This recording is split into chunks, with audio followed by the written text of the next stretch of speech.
I still believe that there are many opportunities in China. I still think that China is investable, but I also think that China has changed. And there are many reasons for that. Every single guest we interviewed in our podcast has a unique life and career path. Today, we are happy to have another guest with many interesting and appealing stories to share with us. Jens Eskelund is the successor of Jörg Wuttke as the president of the European Chamber in China. Jens has lived and worked in China for 25 years and also is Maersk's chief representative in Greater China and Northeast Asia. This episode is full of information, experience, and bits of advice for everyone interested in doing business in and with China. In this week's news piece, we talk about a hot topic in the social media and e-commerce world: how Austin Lee, Chinese name Li Jiaqi, offended millions of viewers and what bad consequences this behavior had for him.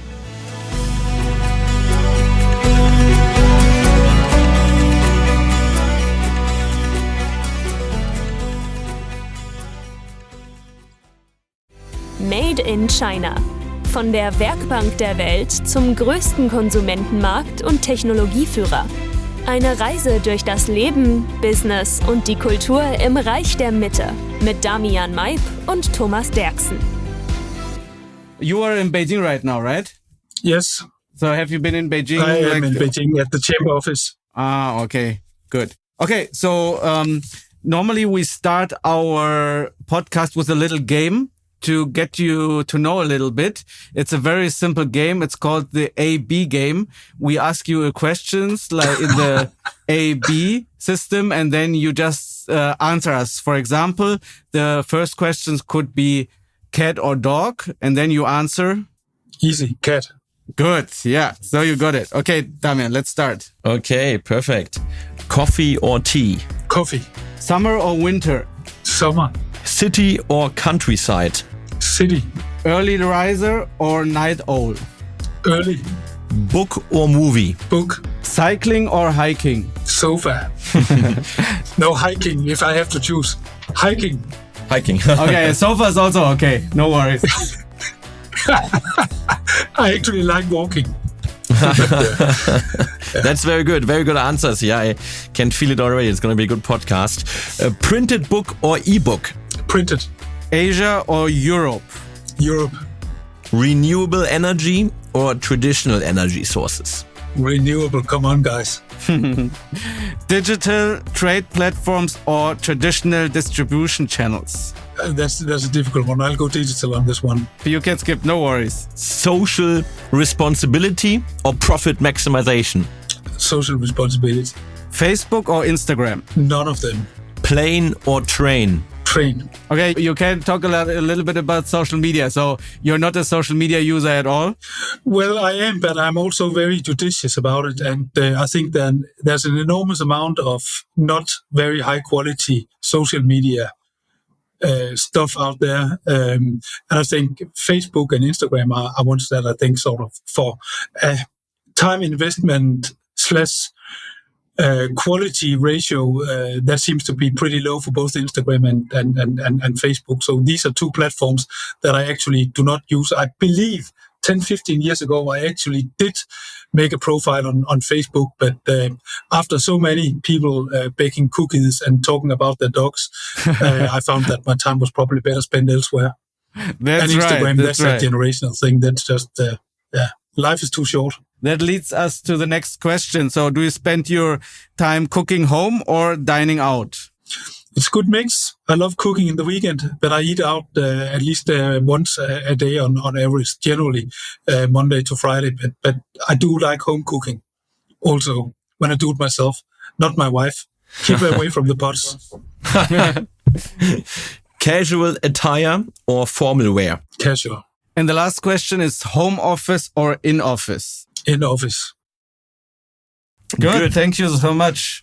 Thank you very much, Jens. It's a pleasure and an honor having you. So as a start... That was quick. Yeah, that was the first couple of just questions to get to know you better, A and B, and now we are getting into the longer format. To the real questions. I'm all ears. Yeah.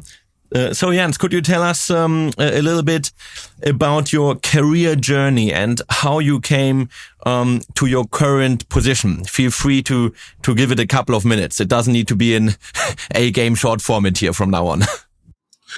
Okay. I got a master's degree in philosophy, which I studied both in Denmark, but also at the University of Texas in Austin. And that's incidentally where I met my wife. She probably liked me not as much as I liked her, because her parting words were, if I was serious, then I could go with her. She happened to be Chinese, and that's how I ended up in China. And with a master's degree in political philosophy, my job opportunities were rather limited. I'm not sure that there's a big demand for people who have specialized in universalism and modern liberal theory. So I had to start over again. I spent some months trying to learn the language, and then I found gainful employment in the archives in a part-time job at the Danish embassy. And, stacking papers in an archives, that gave plenty of time to think about what I wanted to do. And that was 25 years ago. I could see at that point in time that it was all but certain that China was on its way into WTO, and that would come to mean something significant for trade and China's relationship with the rest of the world. And when it came to that, it was really a no-brainer that the one company that I really wanted to work with was Maersk, because I believed that they, at that point of time, would be probably amongst the largest beneficiaries of China's accession to the WTO, and also it would allow me to sort of keep the connection with Denmark, which was an added bonus. So I spent a bit of effort trying to, get to know them, and then eventually writing an application, and that worked out. And I joined Maersk back in 2000, and the rest is history. I've been with them ever since, and very happily so. I think that's very short. I began to work with the European Chamber of Commerce in 2001, so a year after establishment. So that's 22 years by now. I've been on the board of the Danish Chamber and chairman also for 16 years. So have been active in sort of the chamber environment for the past two decades or so, and here I am. Thanks. And nowadays, you are the chief representative of Maersk. You deal on behalf of one of the world's largest shipping companies. How would you describe China's significance as a trading partner in the global shipping sector, and did it change in the last couple of years? But China has been absolutely transformative for global shipping. When I joined Maersk, Japan was a bigger market than China was, and ships were quite a bit smaller. I think the largest ships were around 1,600 TEU, that's standard containers, 20-foot standard containers. Today they're pushing 24,000 TEU, and that's all because of China, simply because trade growth have been so explosive. Today China accounts for perhaps 33-35% of global exports containers. So if you want to be a global player in container transport, China is left, right, and center. It is quite literally, the elephant in the tea room, or the 700-pound gorilla, or how you would put it. There's no way around China global shipping. And it all took off in 2001 with the accession to WTO, and where there sort of appeared to be a big globalization vacuum that China was able to fill out. And China was growing in double digit, 20-30% every year from joining WTO and until the global financial crisis. So it has been absolutely transformative. After the global financial crisis, we saw a bit of a structural shift between accession to WTO and until the global financial crisis. As a rule of thumb, we had trade growth in volume terms about 3 times growth in GDP, and these were years when China was growing, 10-12% GDP. So trade growth was immense. After the global financial crisis, it moderated, and trade growth became closer to 0.5 to 1 times GDP growth. And that was a time when also the Chinese GDP was sort of adjusting to a slightly lower level. So it has been two quite distinct periods, but it has been transformative and it has been very, very exciting. It is, because of China, a different industry today. Well, yes, you said China is the elephant in the tea room. So how did this impact the work of the European Chamber of Commerce in China? I think first of all, it impacted us positive in the sense that China became interesting for so many European companies. And we have today more than 1,700 member companies. And it is a very large and thriving chamber of commerce. And that would, of course, not have happened if China had not provided all these opportunities for European companies to grow. And I think if we could go 10 years back, 15 years back, there was quite a different buzz around China in terms of what European companies could do together with China, both in terms of the Chinese market, but also in terms of super efficient, fantastic, great Chinese supply chains, enabling new ways of trading and, making great products available to European consumers at very low prices. So that has been fantastic and very gratifying also for us as a Chamber of Commerce.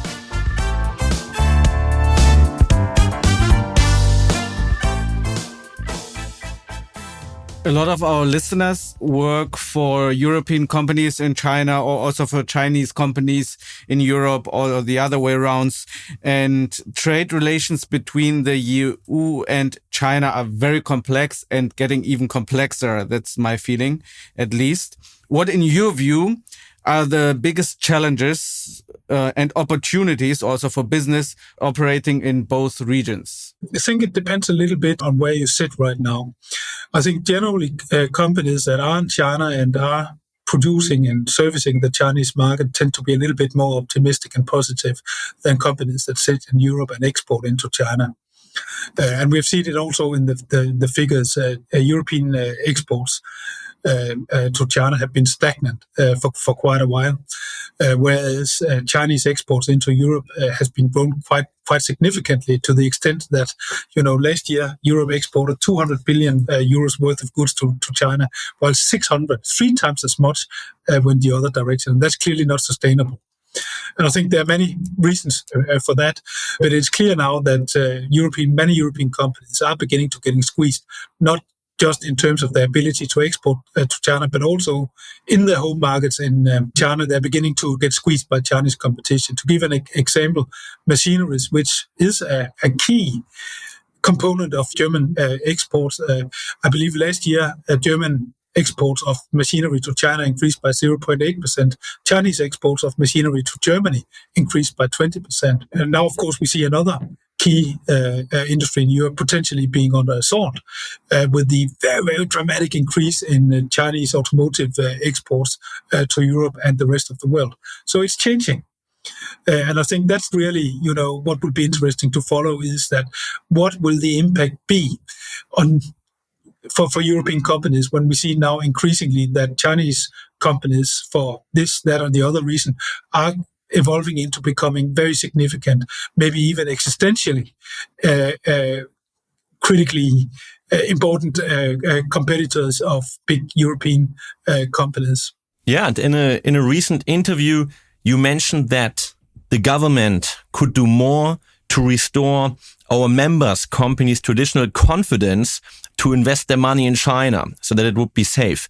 Could you elaborate a little bit on what specific measures or action you believe would help achieve this goal of restoring confidence of foreign companies investing in China? I think right now one of the issues is that there's a lot of confusion about the direction of the Chinese government. We have seen a number of regulations coming out related to anti-espionage, foreign relations law, Ministry of State Security mobilizing the masses to find spies. We have seen the focus on self-reliance within a number of industries, agriculture, technology, energy, and so on. That doesn't look to us like a nation really being committed to continued opening up and reform. On the other hand, we have the government. We saw at the National People's Congress in March the work report from the outgoing premier talking about China's ongoing commitment to reform how government officials must get out and learn from the businesses. We saw here in August, 13th of August, the release by the State Council of 24 opinions on how to attract foreign investment. So, we have these sort of opposing directions. And which one is it really? Is it continued focus on, or accelerated, added focus on self-reliance and national security? Or is it opening up and engaging with the world? And we don't really know. And I think, there's an amount of confusion right now just about where China is going. How deep is the commitment to engaging with the rest of the world? How nervous should we be about some of these policy initiatives? What will the impact be on us in compliance terms, or in terms of the size of the market going forward of all these restrictions being imposed? So I think there is a task for the Chinese government to try to explain to European companies what exactly is it? What kind of relationship is it that you want to have with the European business? And you have a lot of experience in China, and times are changing. In the beginning, when China started doing trade with Europe and the other way around, it was like everyone came here and was happy to make money. But in the last years, it's more and more obvious that there are a lot of political and economic tensions between the EU and China. And what do you think? How should member companies navigate situations like this? And how could these situations potentially affect business operations? But it's almost, for companies the same as it is for the European Union in terms of defining, China as both a partner, a competitor, and a systemic rival, isn't it? European companies, many of our members, they have great partnerships in China. But a lot of our companies are also being squeezed. Seeing a lot of competition from Chinese companies, which is fine. I mean, it keeps European companies on our toes. My predecessor, Jörg Wuttke, described China as a fitness center for European companies. And this is not something we should fear. This is something we should embrace. Competition is a good thing, but it also needs to be fair. And that's where you can talk about systemic rivalry, where you have companies that are building massive capacity and are able to do so and finance it because they are operating in ways that are different systemically from what European companies are able to do. So I think, in all honesty, there's an element of all of it also for companies, and you cannot really look at one aspect without also look at the other.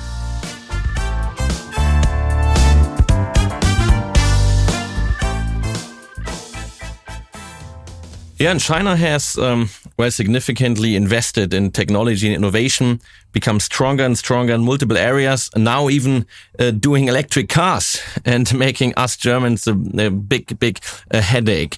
What are the implications for business models and trade flows, particularly maybe concerning international trade and supply chains, your key area? But I think we're already seeing it now, right? That China has overtaken first Korea, then Japan, and now Germany, right, as the world's largest exporter of cars. And we can see now that, China itself as a market has a demand for 22, 23 million cars, but they have a production capacity of 40 million cars. And those 40 million cars, they're going to go somewhere, right? So I think we're going to see very, very significant competition on markets, not necessarily in Europe and North America, where there are restrictions for a number of Chinese car manufacturers, but everywhere else in the world. And I think it will be tough times.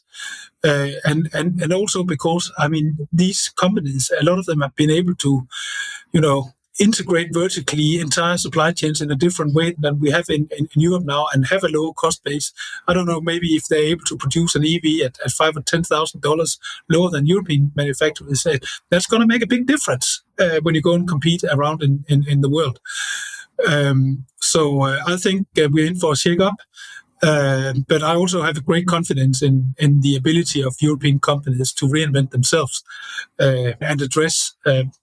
I think no one any longer is in any doubt that this is a significant challenge for European industry, and I I'm confident, but maybe that's more hope than confidence based on facts that Europe will be able to respond and raise to the challenge. That's our hope too.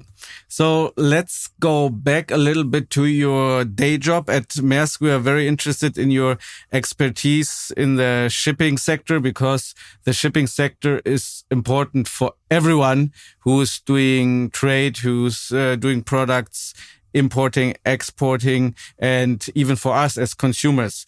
And environmental friendly products and services are more and more important in the last decades. So is there a big progress being made regarding environmentally friendly initiatives in the shipping sector in China? It's a huge sector, and it's also very, very important for the environmental impact. A lot of things are happening right now, and actually just last week on, I think it was Wednesday, the 13th of September, we actually named the world's first green fuel vessel running on green methanol. It was named by Ursula von der Leyen, the Commission President in Copenhagen last week. This proves that, it is possible. And I think this year, so far in the first half, we saw 20% of all new buildings, container vessels, were actually methanol vessels. That comes up, I think last year it was only 1%, now it's 20%, and it's going to increase. So the technical solutions are there. There will be other fuels other than methanol, a fuel like ammonia also will grow once the technology is in space and in place, and that'll probably be a few more years. But that's another fuel that we think will have the potential to make a real difference. So at least with methanol, the technology is mature. The ships are being built right now. We took delivery of one last week. We have 24 more on order. Other carriers, amongst the world's largest carriers, are also following up with similar orders of methanol-powered vessels. And as mentioned, there will be other fuels also in the future. Research has already progressed pretty far. So I think it's going to happen. And China, of course, producing 50% of the world's ships is absolutely key to that. I think the positive thing here is that even though our first ships were built in Korea, 6 of those we have on order are actually from Chinese yards, and Chinese yards are focused also on being able to build these. I also think on the fuel side that China has significant potential to emerge, and this will be, a new business opportunity for China, because China is not producing marine fuel today. But we think that China has the potential to emerge as a significant producer of green fuels that will not just help the climate and help us produce a net zero carbon product, but it will also help China to reduce its dependency on energy imports, which is a priority for China. So we think, with all these things supporting the development of the sector, where we are quite hopeful that within the next few years we are going to see real progress, both on the hardware side, the ships, but also in terms of fuel manufacturing. The interesting story that just happened to me yesterday, I was scrolling through TikTok and I saw the video of the baptism of the ship.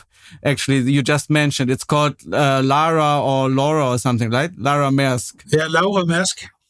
Correct. Laura Maersk, yeah. And I was so confused, but this is like technology now. Maybe TikTok saw my calendar that I have we have a meeting today with you, and then they were taking all the data and saying, okay, you have to see this video. And it was just actually quite impressive seeing the vessel, the green vessel, and seeing the baptism with Ursula von der Leyen. Yeah, good job. Thank you. We are very proud of her.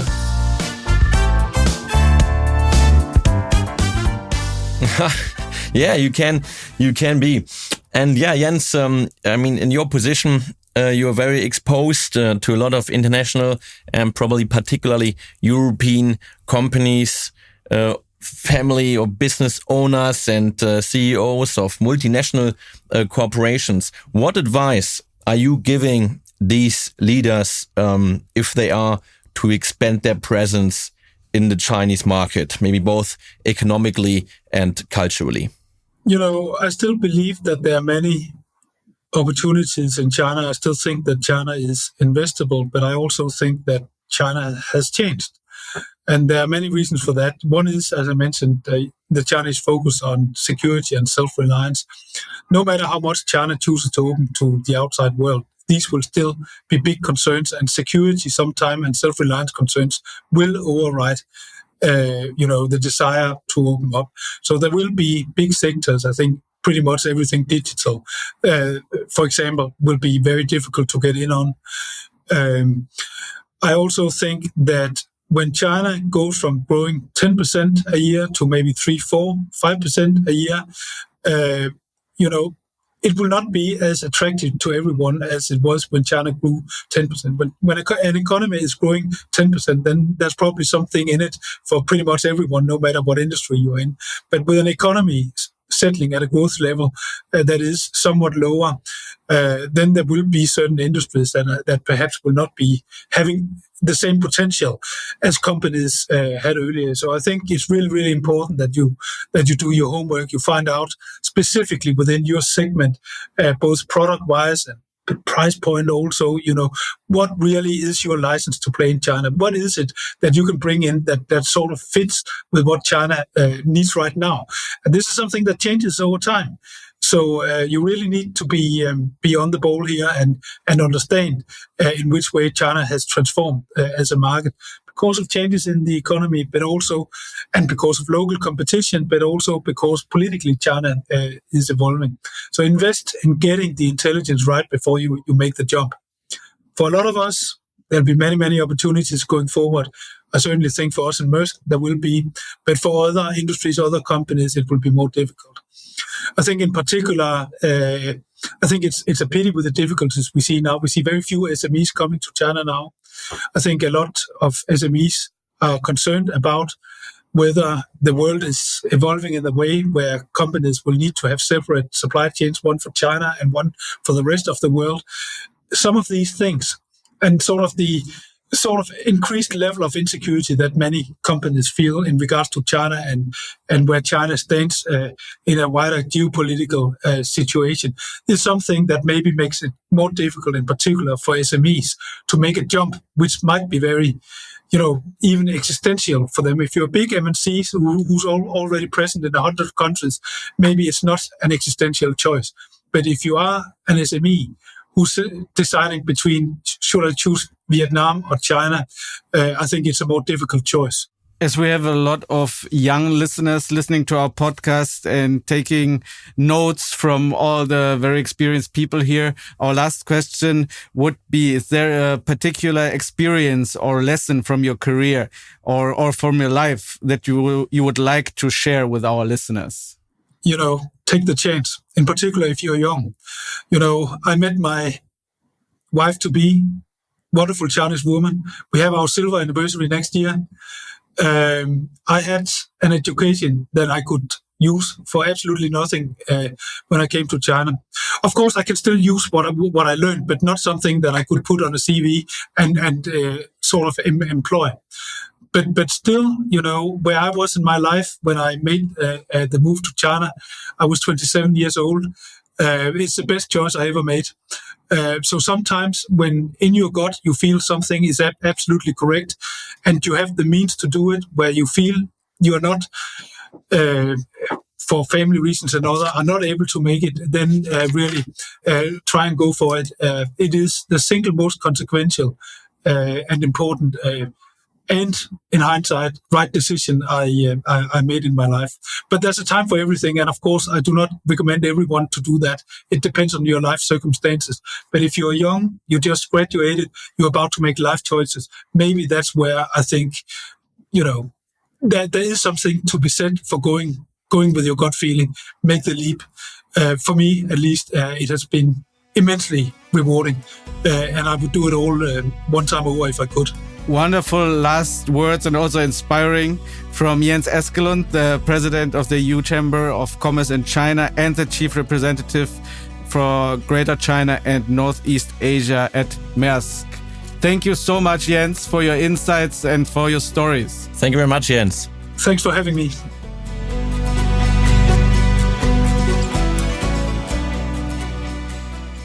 News of the week.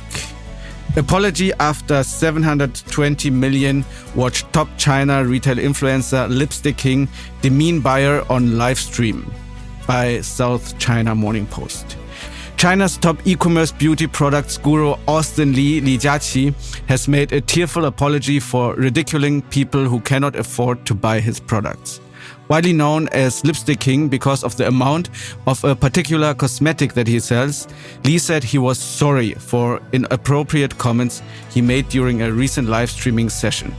The scandal began as Li was trying to sell an eyebrow pencil for 79 yuan, which is around $11.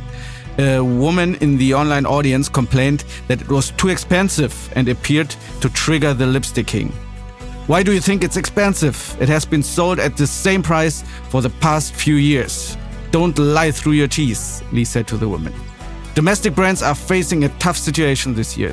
Huaxizi, the Hangzhou-based brand of the eyebrow pencil he was selling, selects its raw material carefully, and I'm very familiar with this company, he added.